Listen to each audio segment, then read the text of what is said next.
Hello, Willie and Yaxley, and welcome back after half term. I hope that you've had a really good week. Hopefully you got some rest, hopefully you got some time away from your screens, and maybe got outside a little bit and enjoyed some of Yaxley or maybe the surrounding area. I know you probably couldn't do all the things that you wanted to do at the moment, but I hope you've had a good week. Did you take part in Explorers at all? Did you go and look for hearts around the village or do any colouring in or make any of the crafts? If you did, we'd love you to get your parents to tag us in on Facebook, tag your photos in to St Peter's, and we'd love to see what you've been doing. But whatever you've been doing over half term, I hope that you've had a really good week.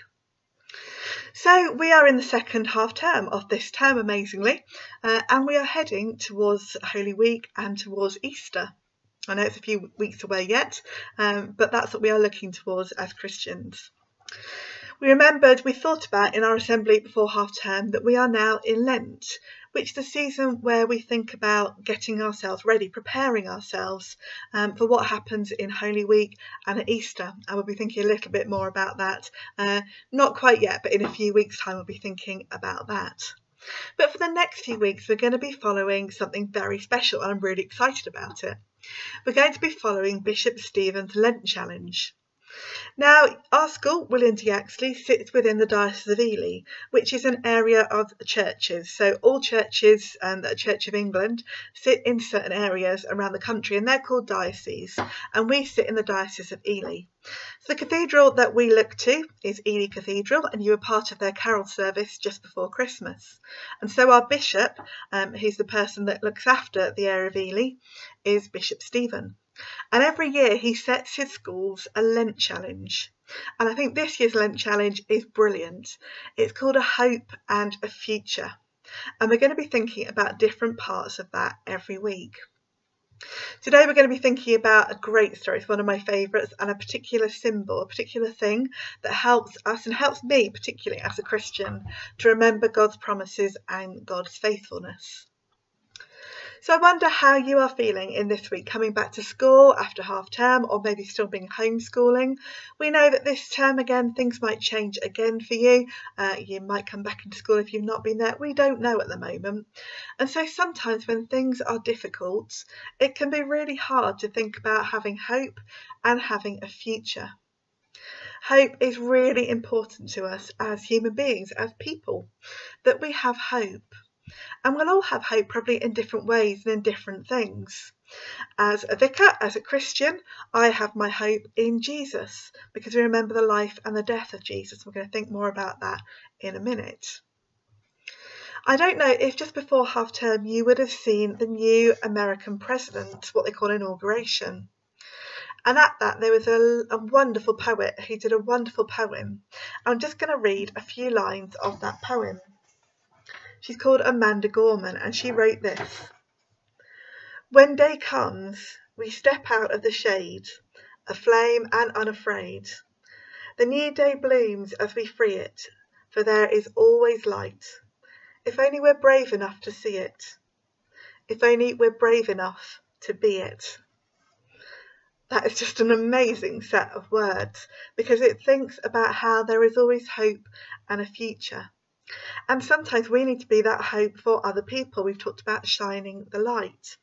And do you remember we talked before Christmas about Chris Dingle, about the oranges with the candles and the sweets, and how that reminds us that Jesus is the light of the world. So we remember that even when things feel really difficult, even when things feel a little bit darker, there is always light and there is always hope because of Jesus and because of God's love for us. And so we'll be thinking more about this in this half term. As I said, I wonder how you feel today. Are you feeling a bit fed up being back in school? Are you feeling really excited because you're back at school and maybe homeschooling, seeing your friends on Zoom, or maybe you're in school with some of your friends for those of you that are there?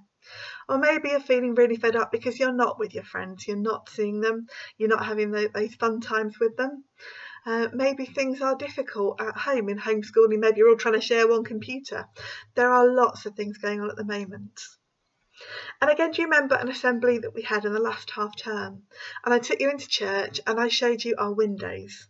And I showed you particularly one window, or two windows in that case, which have got star lights at them. And they were lights that we lit just about a year ago now, when we moved out of church. First of all, when we had that first lockdown, we went out of church because we couldn't meet together there, and we're not meeting there together at the moment. And we put those lights on and those stars on to remind us that there is hope, that we will come back together again, and we will all be back together again. So don't ever forget there is hope, because there is always hope and there is always light, as we remember Jesus, the light of the world. Well, today's story comes way before Jesus, although we know that Jesus was there from the beginning of time. But it comes in our Old Testament. It comes right at the start of our Old Testament, just after the world had been created and we saw the beauty of the heavens and the earth and the land and the sea, the animals and the people, the sun and the sky, the stars and the moon, all those amazing things. It comes just a few chapters after that, and it's in the first book of the Bible, which is called Genesis. And I wonder how well you know the story of Noah. If I say Noah, what does it bring to mind?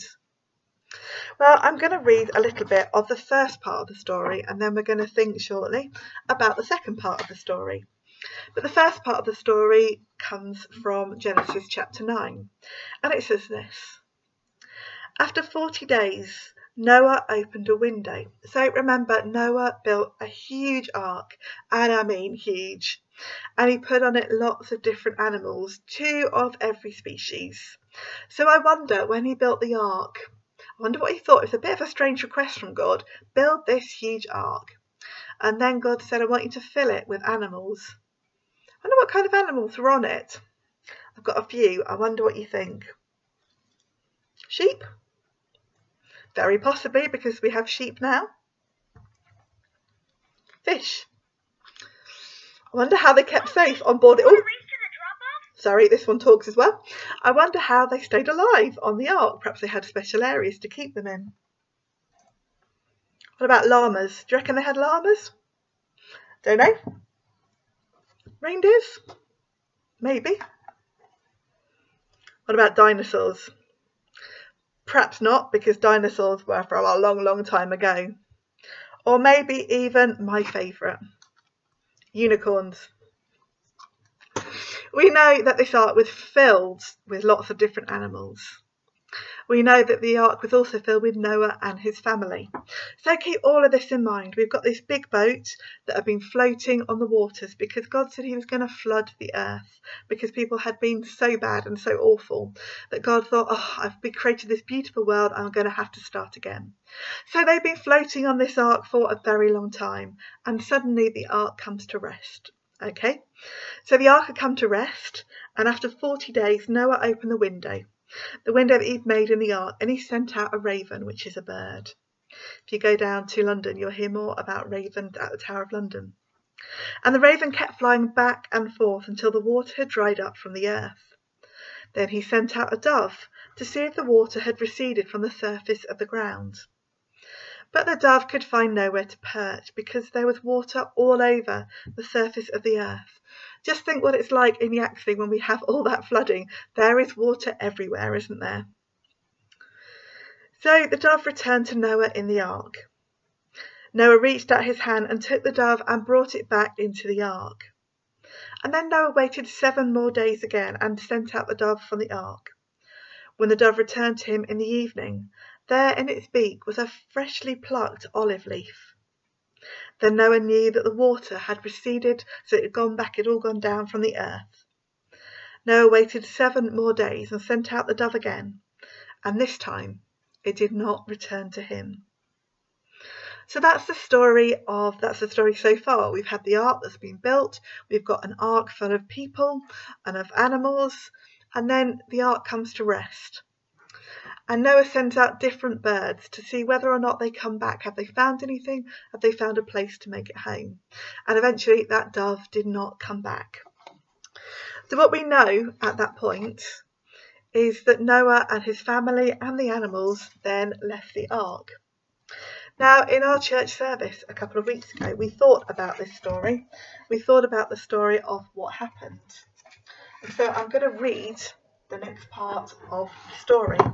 So remember where we've got to with Noah and the ark and the birds, and I will read the next part.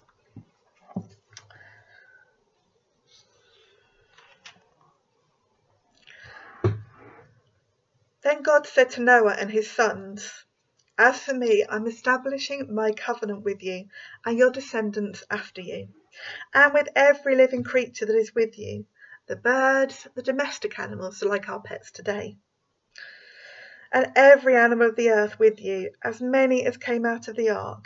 I establish my covenant with you, that never again shall all flesh be cut off by the waters of a flood, and never again shall there be a flood to destroy the earth." God said, "There is a sign of the covenant that I make between you and every living creature that is with you of all future generations. I have set my bow in the clouds, and it shall be a sign of the covenant between me and the earth. When I bring clouds over the earth and the bow is seen in the clouds, I will remember my covenant that is between me and you and every living creature of flesh. And the water shall never again become a flood to destroy all flesh. When the bow is in the clouds, I see it and remember the everlasting covenant between God and every living creature of all flesh that is on earth." God said to Noah, "This is the sign of the covenant that I have established between me and all the peoples of the earth." Okay, some long words in that reading. So let's think about a couple of them. Let's think about covenant. What is a covenant? There are nearly 300 mentions of covenant in the Bible. I went and looked it up. There are 292. And a covenant is a bit like if someone signs a legal paper.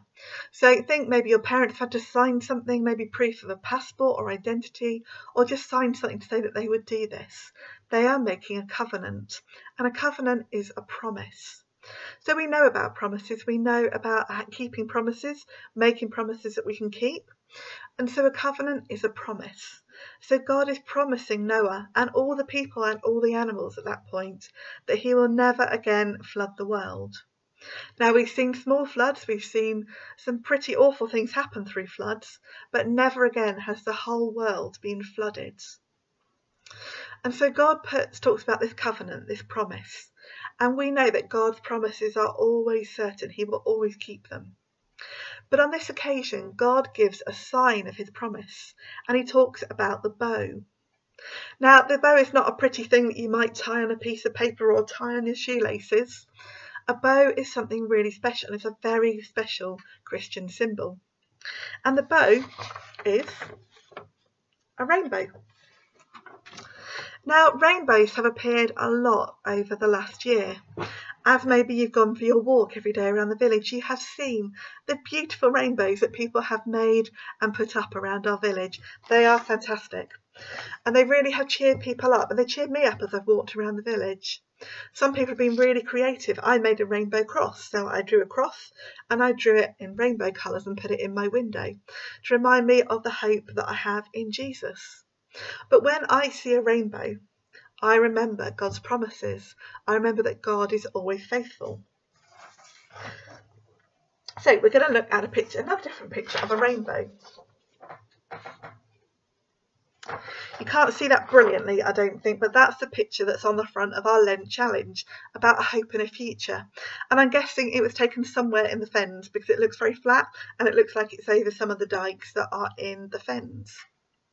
So let's come back to my rainbow. And lots of beautiful colours. You might have ways of remembering those. I always remember it by Richard of York gave battle in vain. That's how I remember the colours. So red, orange, yellow, green gave battle blue, I is indigo, and V is violet. So that's how I remember all the colours of the rainbow. And there's something written around my rainbow. This has been in my window for a long time now. And it says, we may not know when, but good times are coming. So we may have felt for the last few weeks and months and for this last year that it has been so difficult. You've not been able to do the things you've wanted to do. You've had to stay at home to school, some of you. You've not been able to see friends in the same way, and lots of things you enjoyed have had to change. But those words remind us that good times are coming. It reminds us this pandemic, that coronavirus will not be here forever. Or even if it is here, it will be in more manageable forms. And so remember, there is a hope and a future, and there will be a time when things are different, when we can go out and meet people. We may have certain restrictions in place, but things will change. And so the rainbow reminds me of a hope and a future and God's promise. Rainbows have always been really special signs for me. They are things that sometimes when things are difficult, sometimes when maybe things are, I've got big choices to make, I will often see a rainbow, and it will remind me of God's promises, of the beauty of creation, and that God always keeps his promises. So today we remember a hope and a future. We remember in this story the rainbows that we have seen all around Yaxley over these last few weeks and months.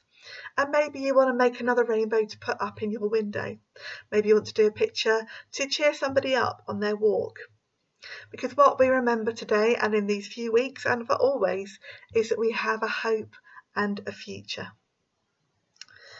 So we've got a prayer in each of our Lent challenges. So I want you to think for a moment about where is your hope today, about what is giving you some hope. For me, it's a sign of a rainbow. It's to know that Jesus died on the cross for me. It's to know that things will not always be like this. And the rainbow reminds me of those better times and God's promises. So take a few moments just to think about maybe what is difficult in your life today and what you are hopeful for. What do you hope will happen over these next few days and weeks and months? And then I'm going to use the prayer that Bishop Stephen has given us. So let's just have a moment of thinking.